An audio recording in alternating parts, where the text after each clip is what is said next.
Okay, friends, I want to read the first chapter of Prairie, Lotus, which is by Linda Sue Park, who is a New York Times bestselling author and a Newbery medalist.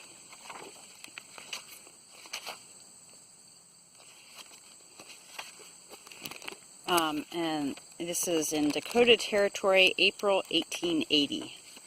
Chapter 1. "Should be our last day," Papa said when they stopped to make camp. He unhitched the tired horses from the wagon, then led them down to a little draw to the water, while Hannah began clearing the ground for a fire.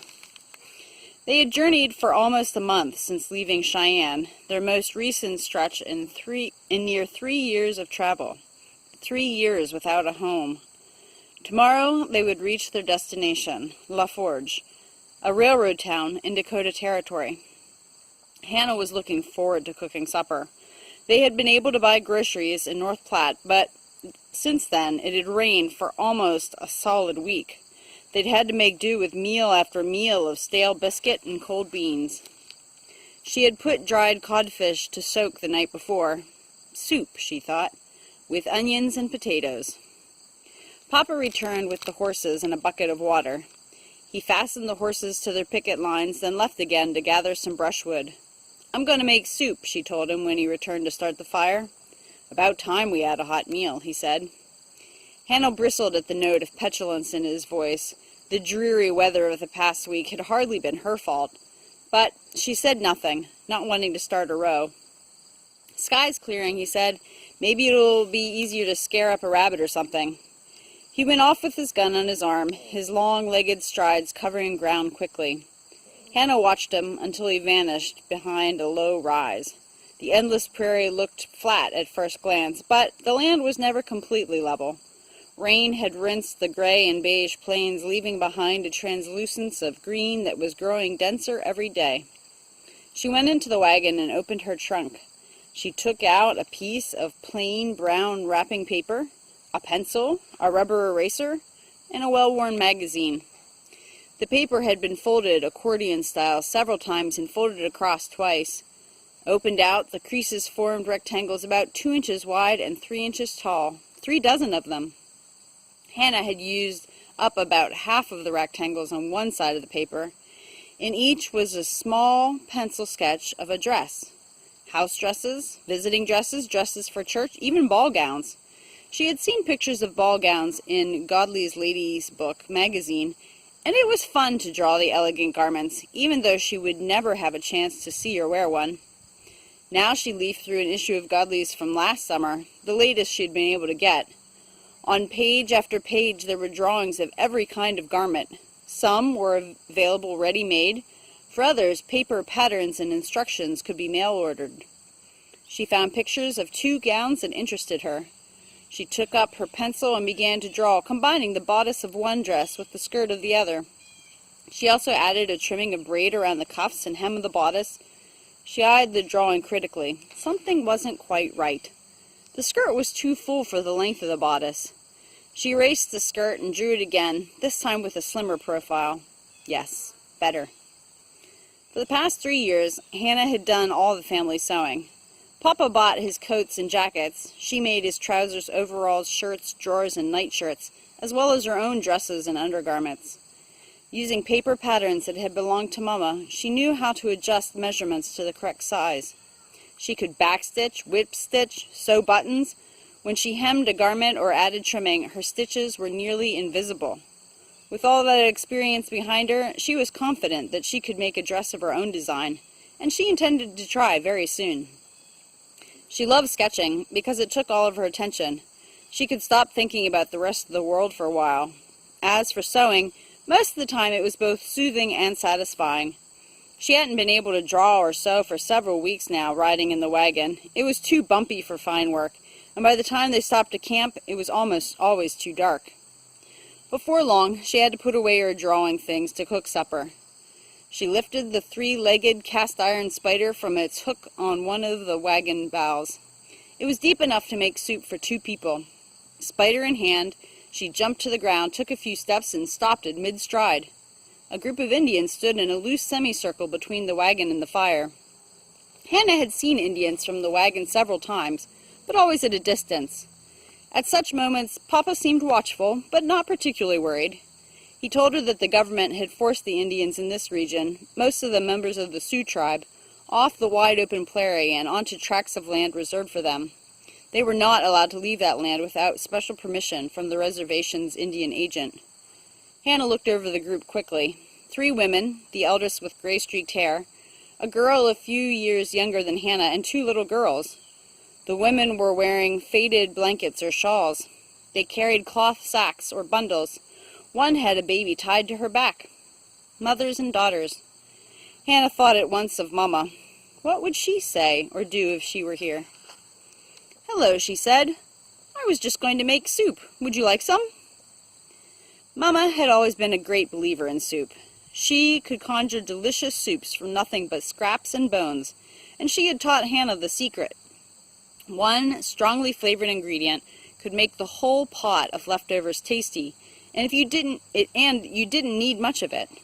Dried mushrooms, cabbage, and garlic were all good. So was dried fish. Hannah used the big pot instead of the spider. She cut up the potatoes smaller than usual so they would cook more quickly. The Indian sat on the ground near the fire. Hannah was anxious to serve them, but she forced herself to wait until the potatoes were properly cooked through. She also found herself hoping that Papa wouldn't return any time soon. He might frighten them, or maybe the other way around. Hannah had enough spoons for her guests, but only 4 bowls. The oldest of the Sioux women seemed to be the group's leader, so Hannah served her first. She glanced down at the soup in her bowl, then up, pursed her lips, and motioned with her chin toward Hannah. Hannah understood at once. She wants to be sure that I eat too.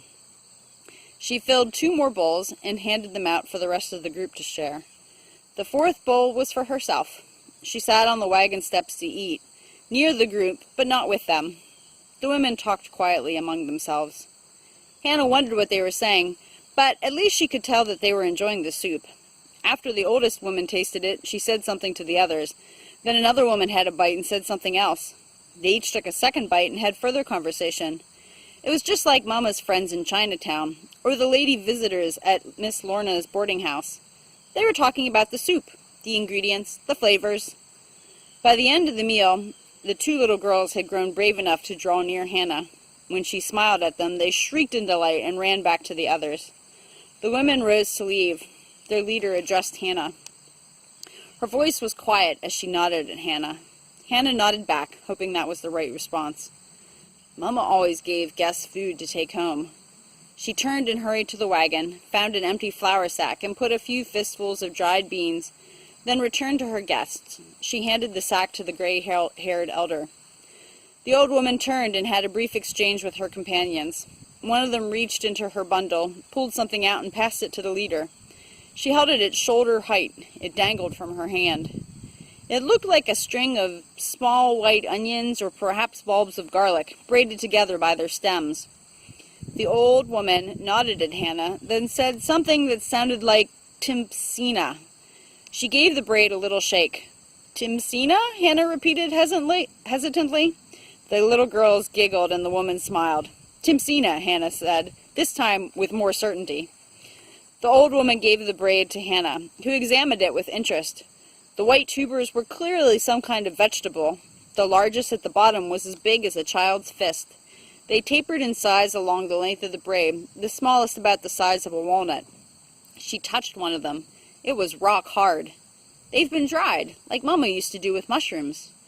She looked up to see the old woman watching her closely. The woman pursed her lips again. This time she jerked her chin towards the kettle on the fire. It's as if she's pointing with her lips, Hannah thought. "I cook them in water?" she asked, pointed at the kettle.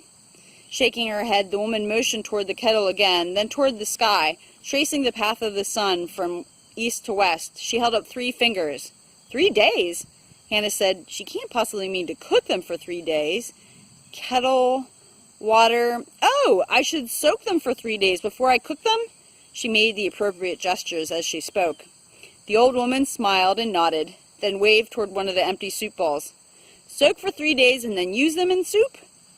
At that, the other women broke into murmurs of encouragement, and the leader nodded again approvingly. "Thank you," Hannah said. Thank you for the Timsina. The whole group laughed, and Hannah grinned at them. As the Indians departed, one of the little girls turned her head to stare at Hannah. Her eyes were very dark, almost black, and at the same time bright with curiosity. Hannah and the girl looked at each other for a long time until the Indians disappeared beyond a rise in the prairie. Papa returned without any game. Hannah told him about the visitors. Indians, he said with a frown. Women and girls, she said quickly. They gave me this. She showed him the braid. Prairie turnip, he said. Seen it before in Kansas. What do they taste like? Papa thought for a moment. Half turnip, half potato. Tasty enough, as I recall. A pause. Good thing you fed them. Wouldn't want any trouble.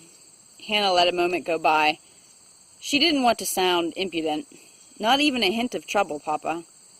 You can't be too careful when they don't keep their distance, he countered. Minnesota, the Black Hills, were smack in the middle between the two. She knew what Papa was talking about.